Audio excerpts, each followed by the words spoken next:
And here we go. Hey, everyone. Welcome. Monday, February 17th, 2025, episode 464 of the All Dolphins podcast with moi, your host, Alan Poupar, publisher of Miami Dolphins on SI, joined again today by my good buddy, Chris Perkins from the South Florida Sun Sentinel. How are you, Perk? I'm good, man. I am good. It is kind of a lull in the calendar right now. We need some more Tyreek excitement. We need another coach to be hired or another coach to interview. So we need the Dolphins to do something. They did something Friday. I think we got to give them. Cut them some slack. They don't have to do something every single day, every other day, guys. If you don't mind, help us out. Yeah, exactly. So obviously, we're going to talk about the moves the Dolphins made on Friday. Yep. While I was in the middle of taping a podcast with your colleague Dave Hyde, Yep. as we were talking about the Raheem Mostert news, which already had leaked. However, the moves involving Kendall Fuller and Durham Smythe had not leaked or been announced. That happened while we were taping, so we'll discuss that. We will touch upon, hopefully not too long, but the whole Jonathan Martin, Richie Incognito, Bullygate thing that happened now almost 12 years ago. And I was covering the team at that time. It was only for Dolphin Digest. So I wasn't covering it probably quite the same as you guys were, like you were with the Sun Sentinel, like the other beat writers were doing. So we shall start with, I guess, the moves. Raheem, Kendall Fuller, Durham Smythe. Any of those surprise you?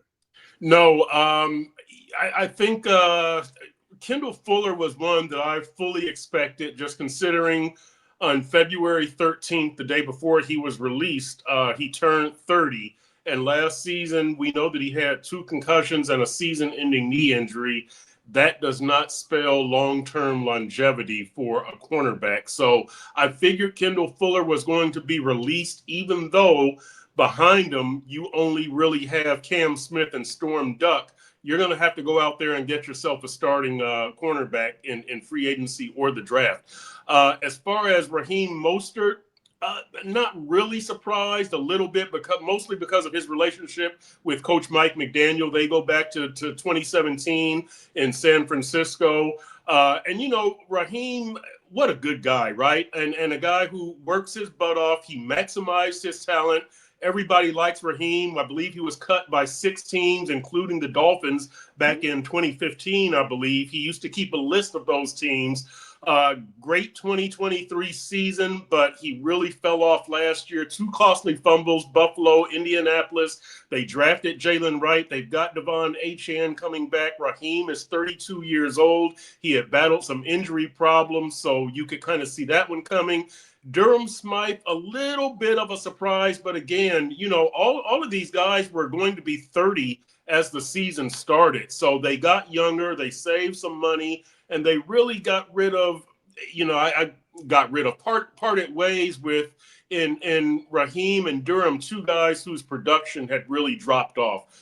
Kendall Fuller was still fairly productive, but Durham and Raheem, their production had kind of fallen off. Durham's role had dropped with the emergence of Jonnu Smith and Julian Hill. So, none of them are really a surprise. They got our attention, I guess you could say, but none of them really a surprise, I wouldn't say. Yeah, if you notice, I was shaking my head while you were talking about Smythe. I didn't want to be rude. I guess I was going to cut you off. I was like, no, you were rude.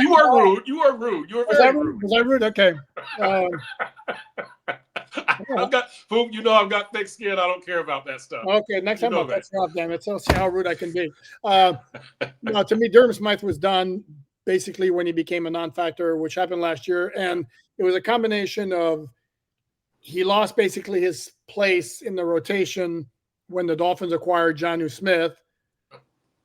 And then he didn't play well on those few opportunities he got. I mean, his snap count went from 76% of the offensive snaps to 38%, and he wasn't playing well. You saw some drops, which you didn't see before. You saw some penalties, which you didn't see before. So, and then it wasn't a huge cap savings, but it was Smythe may have been like $2.2 million. Yeah.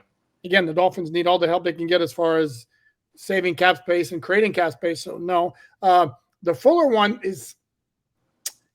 interesting to, again, the cap savings, considering they didn't make it post June 1, was 2.7, which isn't huge. It helps, but it's not huge. And as you mentioned, it's like, I mean, behind you, and you forgot, by the way, how rude of you. I'm the one who's rude. You forgot Ethan Bonner. Oh, you're right. You're okay, right. see? So it's Storm Duck, Cam Smith, and Ethan Bonner. You're right. Sorry, Ethan. Perks are rude, dude. That's right. We're not going to go any further with that omission. Yeah, exactly. Sorry, Ethan. Yeah, but it's like, I mean, who do they have? So now, because now it screams, you almost have, do you go cornerback in the first round, or do you address it through free agency? And if you address it through free agency, it's not like the Dolphins are going to be swimming in cap space, even once they make more moves, because more moves are coming. They're still over the cap, and they have to become cap compliant by March 12th. It's not like they can spend, like Byron Murphy, two of the Vikings, a really good cornerback, and he's a free agent. He's going to get big money. The Dolphins are really going to go be swimming in those waters. I don't think so. No. Yeah, this is where the Cam Smith miss really, really hurts, because you needed him to step up. You really needed him last year when you had to go get Kendall Fuller, but you really need him now, and he's probably not going to be there. He's not there now. You're going to have to get somebody. If he emerges, that's great, but he's not there now. It hurts you right now, because right now you have to go get a starter. You can't count on Cam Smith. No, but that goes back to my point, though. Exactly how high can the Dolphins go? I think the biggest, if I'm not mistaken, the biggest free agent contract they gave last season, when they were kind of in the same boat in terms of the salary cap, was Jordan Brooks, which I believe was 3 for 27, maybe. Yeah, something like that. Who are you going to get going at that price? I look at the free agent market right now. I'm looking at Carlton Davis from the Lions, who's a really nice player. His current average last year was $14.8 million. Yep. Charvarius Ward, San Francisco connection to San Francisco, and he has said he wants a change of scenery because he had a tragedy involving a 1-year-old child last year, and he wants maybe to clear his mind, play somewhere else. 13.5 was his average salary last year. Again, can they float in those waters? DJ Reed's not a bad cornerback from the Jets. Yep. 11 million last year. So, and then you get past those guys, the quality of the player kind of reflects it. I'm looking at the list here, and once you get past those top names, I don't know that there's a whole lot that really jumps out at you here. Kendall Fuller was a bargain. What was he getting, 8.3 or whatever? He was a bargain for a starting cornerback, really, because most of your starting cornerbacks are what, 10 or 11 million. Yeah. There's just the Cam Smith miss really, really hurts you in many ways. Yeah, and I know it's easy to throw out Kader Kohu, who's going to be a restricted free agent, who I expect the Dolphins will tender. I believe the number is 3 for right of first refusal only. It's 5 for a second round pick as compensation if you don't match, or a first if you make the tender. $7 million. Yeah. I can't imagine the Dolphins would do $7 million. Could they go as high as 5 to get themselves a second round pick if somebody matches them, signs them to an offer sheet and they don't want to match? Or do they go the lowest at 3 to give themselves the right to match?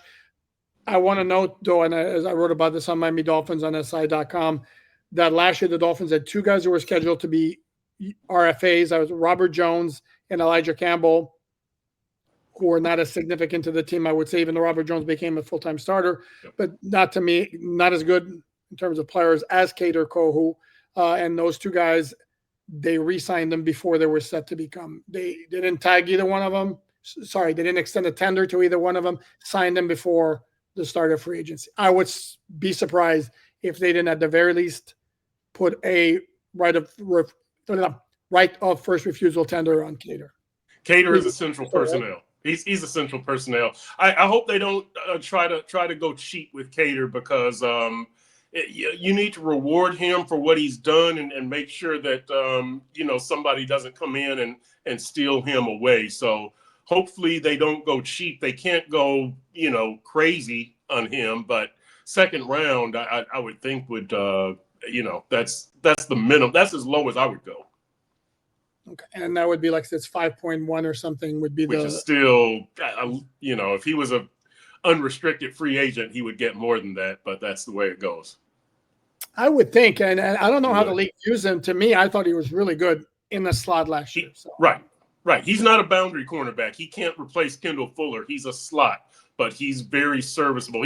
For the Dolphins in their situation, considering Fuller is not there, and you've got Jalen Ramsey. Look, if you don't get somebody legit to replace Kendall Fuller, that person is going to be picked on the way we saw Cam Smith picked on against Buffalo, right? With Matt Collins, where they just keep peppering them. You stay away from Cater and Jalen Ramsey, and you go to the weakest link, and the Dolphins cannot afford to have that happen all season long. Especially if their pass rush is not going to be better than it was last year, which was kind of a problem. Going back to the young guys that they have, I was intrigued by Storm Duck. The problem is there's got to be one proven guy along with Jalen Ramsey, because I think Storm Duck has possibilities, but if he took a step back or didn't progress and basically became like a backup level cornerback, that's not going to be enough if the hope is to get back to the playoffs. So I think this is an area they're going to need to address, and I think free agency would be and if they don't address in free agency, then I think your number 13 pick might be the best cornerback available at that time. Again, when I say this, I want to preface this right now, put it out there. When I say this, when I make a position a priority, it's always unless there's somebody at another position who is clearly the guy that you have to pick. And in a case where that would be the situation, if he's at a position that where the Dolphins are okay right now, I would almost advocate then try to trade down, as opposed to doubling up on a position that's not a major need right now, because this team has a lot of major needs right now. And I'm pointing specifically at Tyler Warren, the tight end from Penn State, who I've seen mocked a couple of times to the Dolphins. To me, he's a luxury the Dolphins cannot afford, because they're good at tight end with Jonnu Smith. Yep. And they have so many needs. Tell me, you're backing me up on this. 100%. The guy who, I guess there's guys that could fall in their lap. The corner from Notre Dame is kind of moving up now. The guy who missed the season, I think Will Howard from Michigan, right? Is it Will? Is it Will Howard? I think I'm butchering that name. Will Johnson, I believe. Will Johnson, that's it. If he fell to them, good. The guy that I would not pass on, if he fell in my lap, is Ashton Jeanty, the running back from Boise State. Like, if I know, if he fell into if he's there at 13, I'm taking him, no questions asked, because he makes those two guards, forget about that. I'll get two slappies there. The slot receiver, forget about that. The big receiver, forget about that. I've got somebody who's going to make up for like maybe 1.5 position deficiencies, whether it's a starting guard and half a slot receiver. You know what I'm talking. He will make your team much better as a single player than probably anybody else in the draft. If he's there, I'm taking him. Everywhere else, I'm filling my need and the best player available according to my need. But I'm telling you, if Ashton Jeanty is there, I'm taking him. He would do wonders for this offense. What if somebody were to counter with Devon Achane did wonders with this offense in 2023 when the blocking was there? Couldn't replicate it to the same level because the blocking wasn't there, other than the fact that he will break more tackles than Devon Achane, but it's not like he's going to be able to bounce off 3 guys every single time he carries the ball. Why would Jeanty do so much better than Achane? And that's part one. And then part two is exactly how many years in a row you're going to spend a decently high pick on a running back, which they did with Achane in the 3rd round and right in the 4th last year by trading another 3rd round pick. Because this is a different type of running back. This is the running back that you don't have. Again, you look at the Dolphins' run game. It's not good on 3rd down. It's not good in short yardage. It's not good in red zone. It's not good in goal line, and it's not good running between the tackles. Ashton Jeanty can fix that. He can address. I won't say he can fix it, but he addresses most of those concerns. And so what you've got with Devon Achane and Jalen Wright are two guys who are good at outside zone plays. They can stretch the field. They're speedy guys, but they don't address the deficiencies in your run game. And you've got major deficiencies in your run game for the third consecutive year. When Devon Achane got those yards in 2023, the run game still was not producing victories over playoff teams. It still was not producing victories. Yards in third down, short yardage, goal line, red zone. You've had this deficiency. You've got to fix it. This is a major problem with your offense. Major. Without a running back, without anybody else there, and I've pointed this out numerous times, teams know all they have to do is stop Tyreek, and the Dolphins are powerless. You've got to address that. Say it, Per. Come on. Say it. Say it. All right. For you, the offense is about two things: Tyreek Hill and the threat of Tyreek Hill. There you go. Okay, well done. Yeah. You and look, and we see what Christian McCaffrey has done, right, for San Francisco. We see what Saquon Barkley has done for Philly. We see what Derrick Henry did for Tennessee, what Derrick Henry did for Baltimore. I'm not saying Ashton Jeanty is going to get you to the Super Bowl or the AFC Championship, but he addresses probably the biggest hole in your offense, and that's that you have nothing aside from Tyreek Hill. Wow, Jalen Waddle and Jonnu Smith would be like, go to hell, Perk. No, that's fine. They can't beat you. They proved that last year when the team went 8-9. Tua can't beat you. Jalen Waddle can't beat you. Jonnu Smith can't beat you. Tyreek can beat you. He's the only one. Mostert couldn't beat you. None of these other guys can beat you. They can put up some yards. Again, look, the Dolphins have rushed for 100 yards in each of the last 4 games against Buffalo. It hasn't led to a victory. They're paper cuts. They're not moving the chains. They're not scoring touchdowns. They're not putting Buffalo in a bad position. It's just something they have to resort to when they can't get the ball to Tyreek or Jalen Waddle, so you run it. But it's not a good, productive, game-winning, difference-making run game. Even when they were number 6 in the league. Look, in 2023, and I've said this numerous times, Raheem Mostert has 18 rushing touchdowns, franchise record. 1 came against a playoff team. 1. Do you know in the last 2 years, neither Tyreek Hill nor Jalen Waddle has a 100-yard game against a playoff team? You've got to beat the good teams. They're running up all these yards on bad teams. You've got to get guys who can produce against good teams, get a home playoff game, and win it. Okay, as I was saying before you so rudely cut me off. I did. Rude. You make a solid argument. However, again, to me, I go back to this is a team that's got some severe clear holes, especially for a team that was 8-9, which is not it's not a good record, but it's not like the dregs of the NFL. Because I'm looking at both spots in the secondary, cornerback and safety. I mean, you're talking about needing a starter. The defensive line, Zach Sealer needs some dudes to help him out. Unless you re-sign Tyrell Dodson, you need another off-the-ball linebacker. And then you have the guard position. And this is not even mentioning that you have no wide receiver that's got any kind of size. Right. Unless you're counting on Grant Dubose or Eric Ezukama to blossom in 2025. And I don't know that I would do that. So to me, Ashton Jeanty is less of a luxury pick than Tyler Warren would be. It's still, to me, a little bit too much of a luxury pick for my taste. You mentioned Raheem. We mentioned Raheem. This is where we can agree to disagree, and I'm right and you're wrong, and it's cool. That's all that's anyway, it's an exchange of ideas. We both okay. There's not. I kid. So I did something on the website, MiamiDolphinsOnTheSide.com, all content for free, where I ranked Raheem Mostert. And I'm old, I can do that. It's actually not a major stretch just yet. I put Raheem's 2023 season among the best in Dolphin history.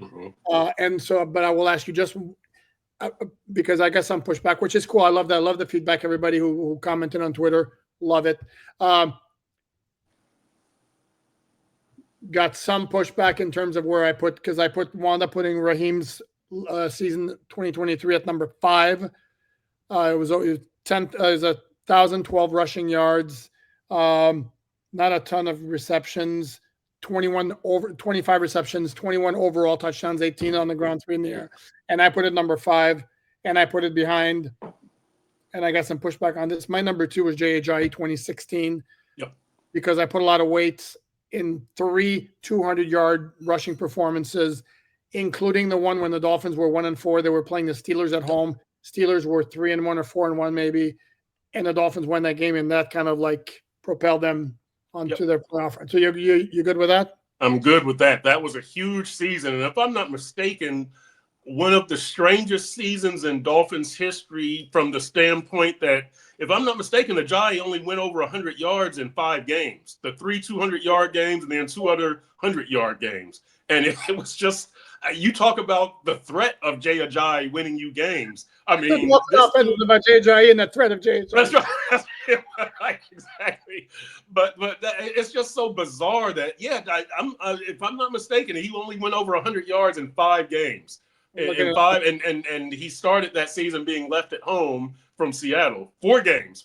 See, it's even worse, even more dramatic. Yes, it's an incredible season.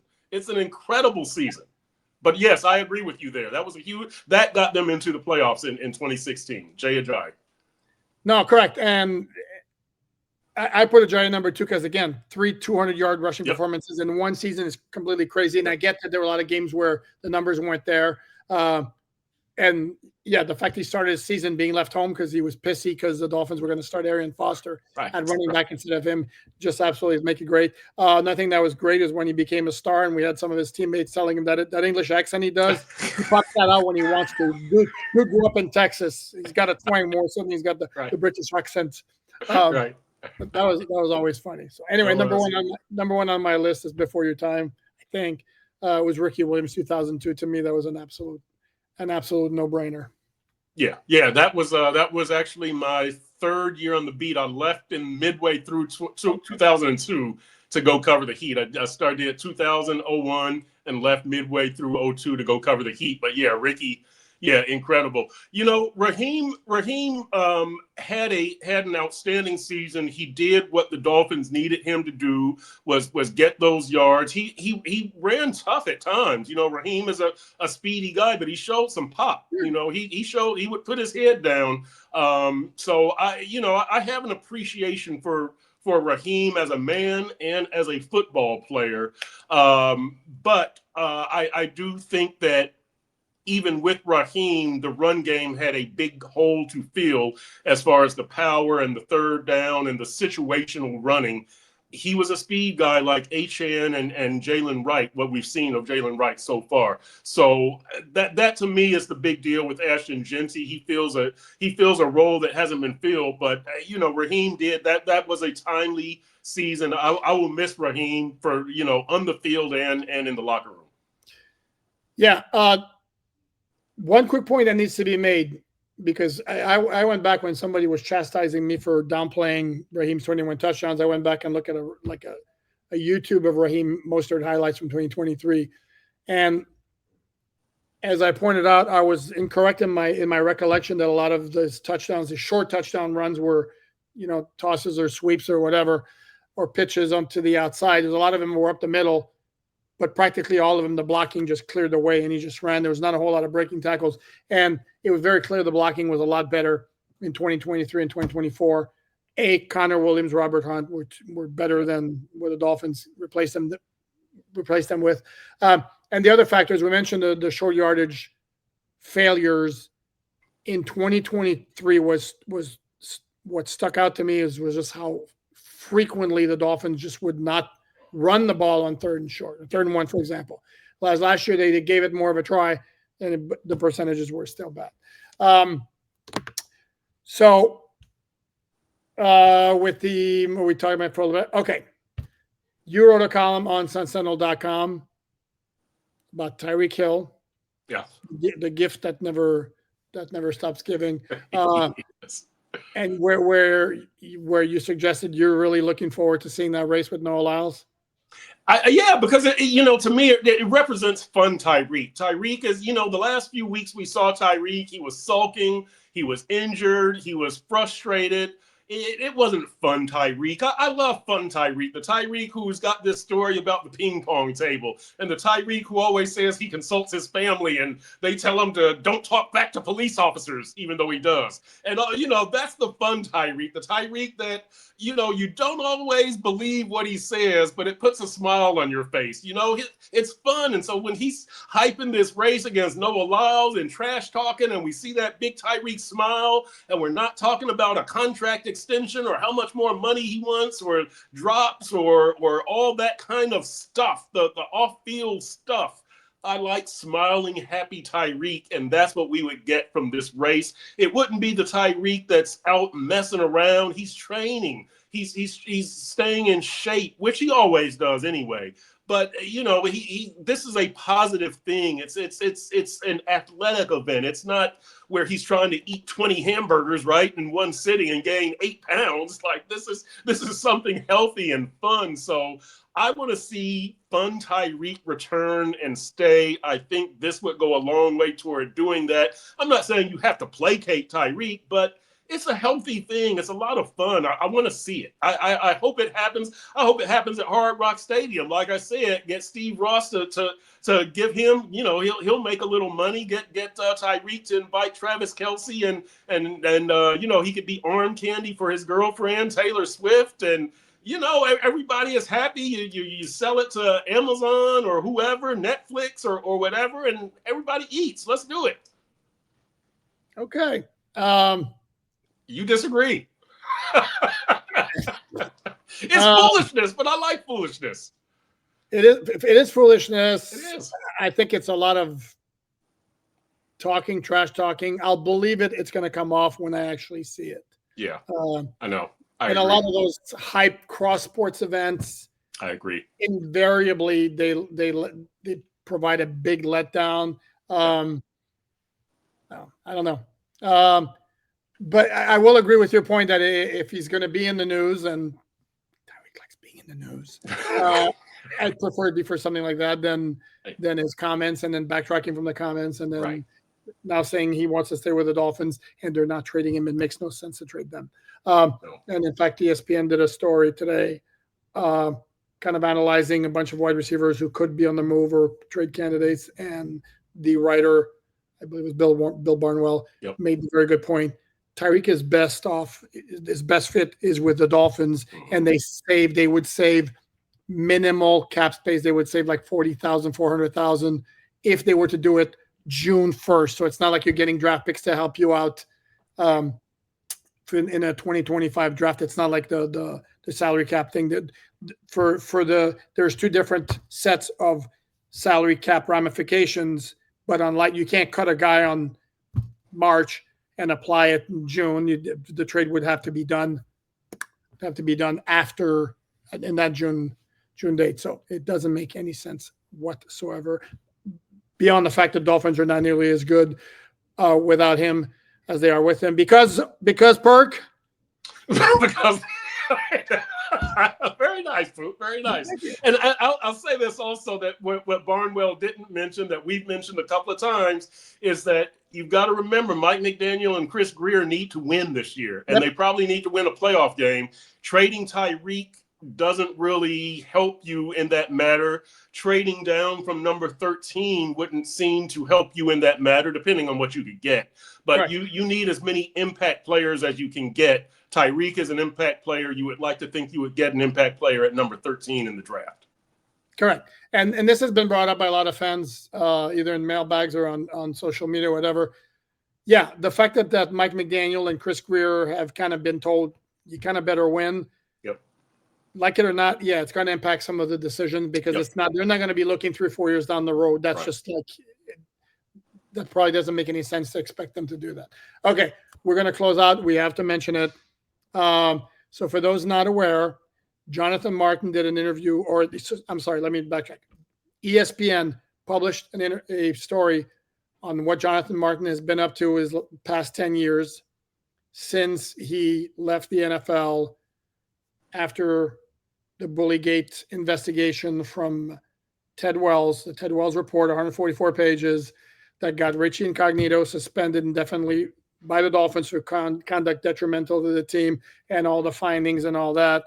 And then over the weekend, Richie Incognito reacted, and the gist of what Jonathan Martin was by saying, I never believed I was being bullied, and I've been trying to set the story straight for 10 years. Where has he been trying to do that? He's basically trying to stay out of the spotlight and stay incognito. I see what you did. Yeah. I'll be here all week. And then Richie Incognito kind of reacted like, "See, told you guys." So what's your take on the whole thing?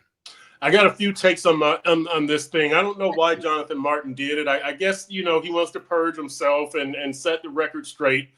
That's fine. I kind of wish he wouldn't have done it, but I'm glad that he did, just to put it out there and almost exonerate some people that were taken down in this whole thing.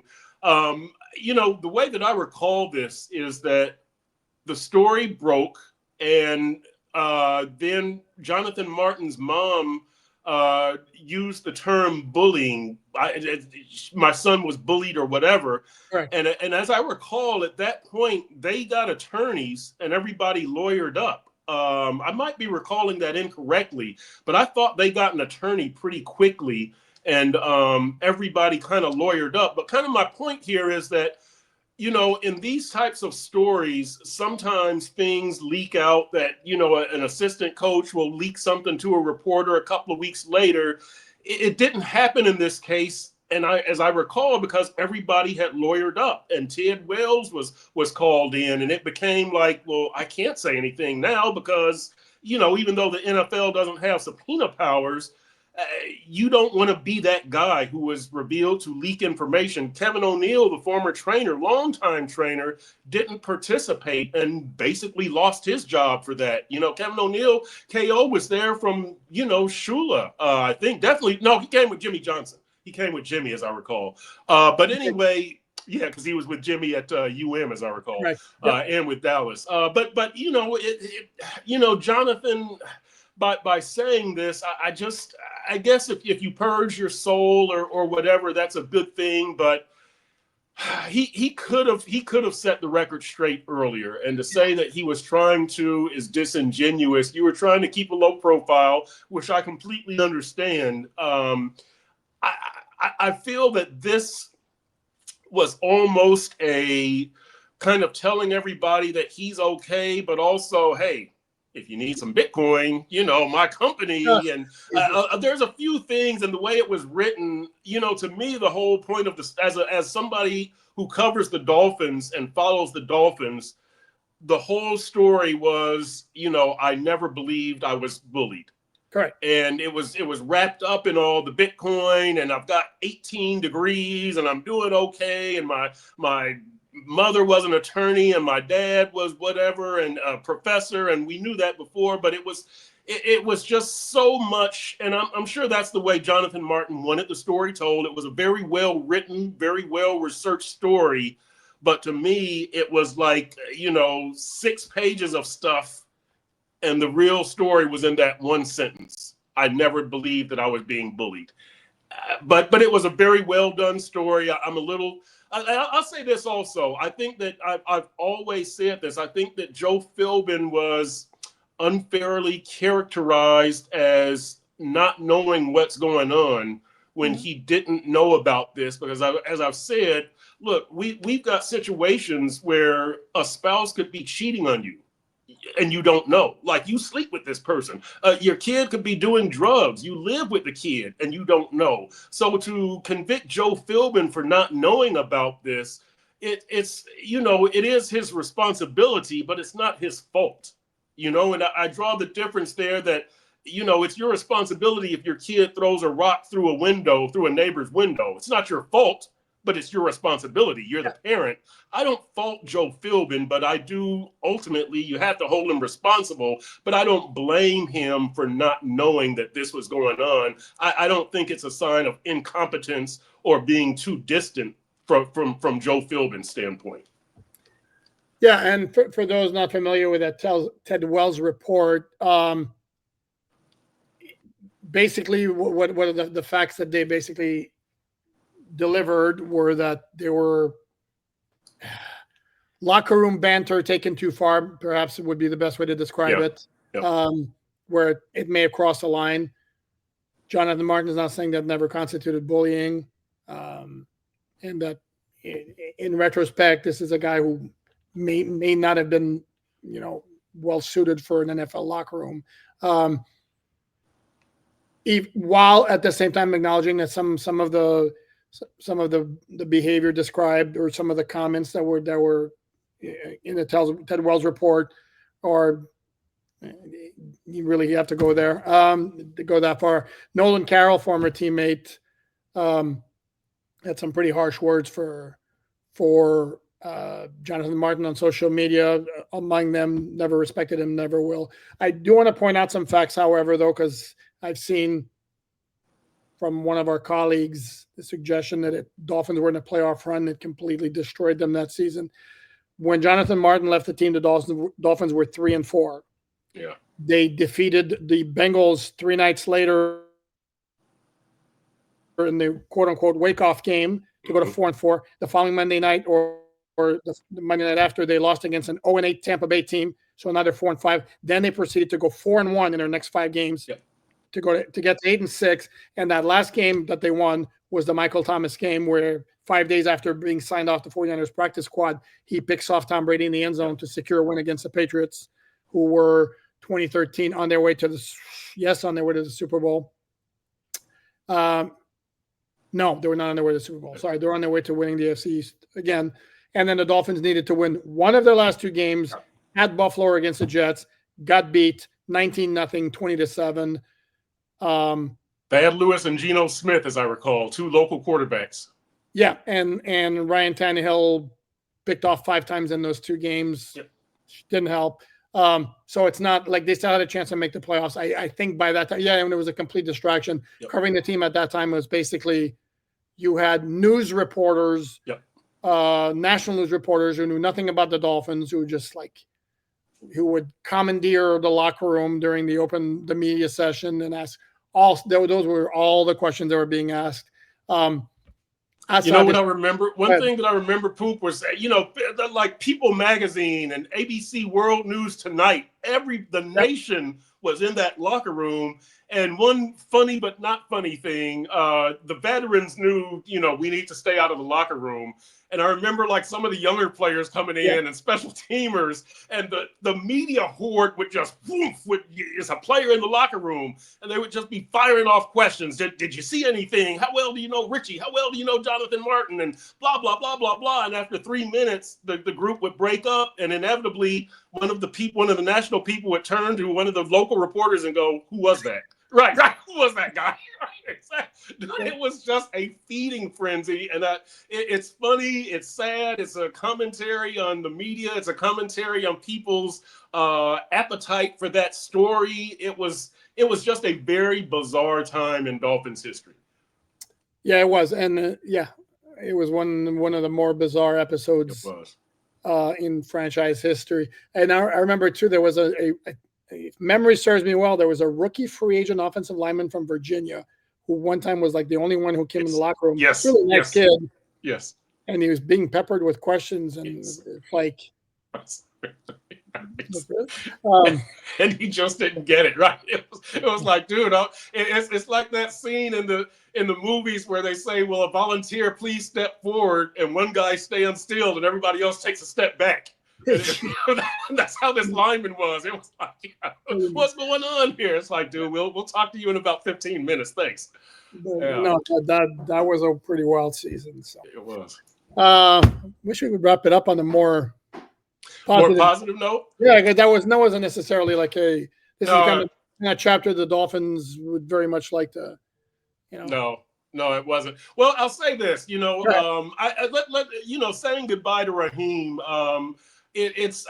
Raheem absolutely a class act, and you hate to see a guy like that go, but you're glad that Raheem was there, a true team leader, a guy who was, always upbeat, tried to play his best through the injuries, a good friend of Mike McDaniel. I'm glad Raheem was on that team for the time that he was. He definitely made them better. He definitely made the locker room better. I still say he had the best touchdown celebration on that team with that surfing move, where he would be down there and then he would jump up. He's from New Smyrna Beach and he's a surfer. So he had the best touchdown celebration. It was very low key. He didn't do it a whole lot, but it was very cool. I like that about Raheem. I did.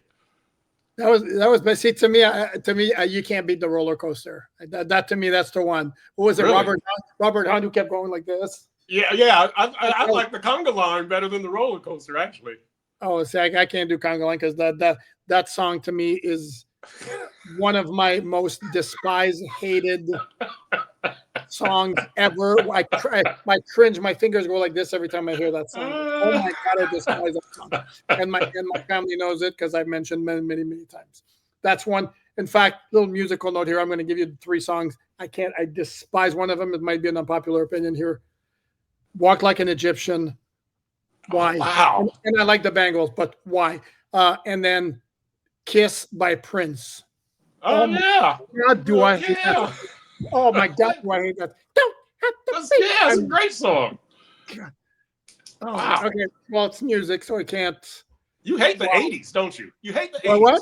You hate the 80s. I love the 80s music, but I despise that song. Like, oh my God, I despise that song. Not as much as Congo though. Oh, and then we went to. I completely. What's the word I'm looking for? I'm getting off the track. I can't even think of the word. This is the kind of journalist I am. I digress. There goes it. Oh, there you go. Okay, yeah.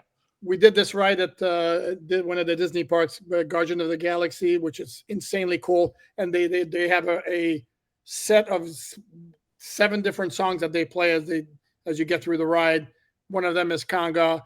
And I had been told this, and of course, the first time I ride it, Conga's playing. Oh my God. There you go, baby. There you go. All right. Okay. See, we're smiling, we're laughing. That's a way to end an episode. That's how we got to leave it. There you go. My good buddy, Chris Perkins. Thanks again, as always, Perk. Yep. Catch his work at sunsentinel.com. My work is on Miami Dolphins on SI.com. Please like, subscribe, all that good stuff. Got to get those subscriptions up. Still want to reach 15K. Not there yet. So tell your friends to subscribe, please, just for me. In the meantime, thanks everyone and have a great rest of your day.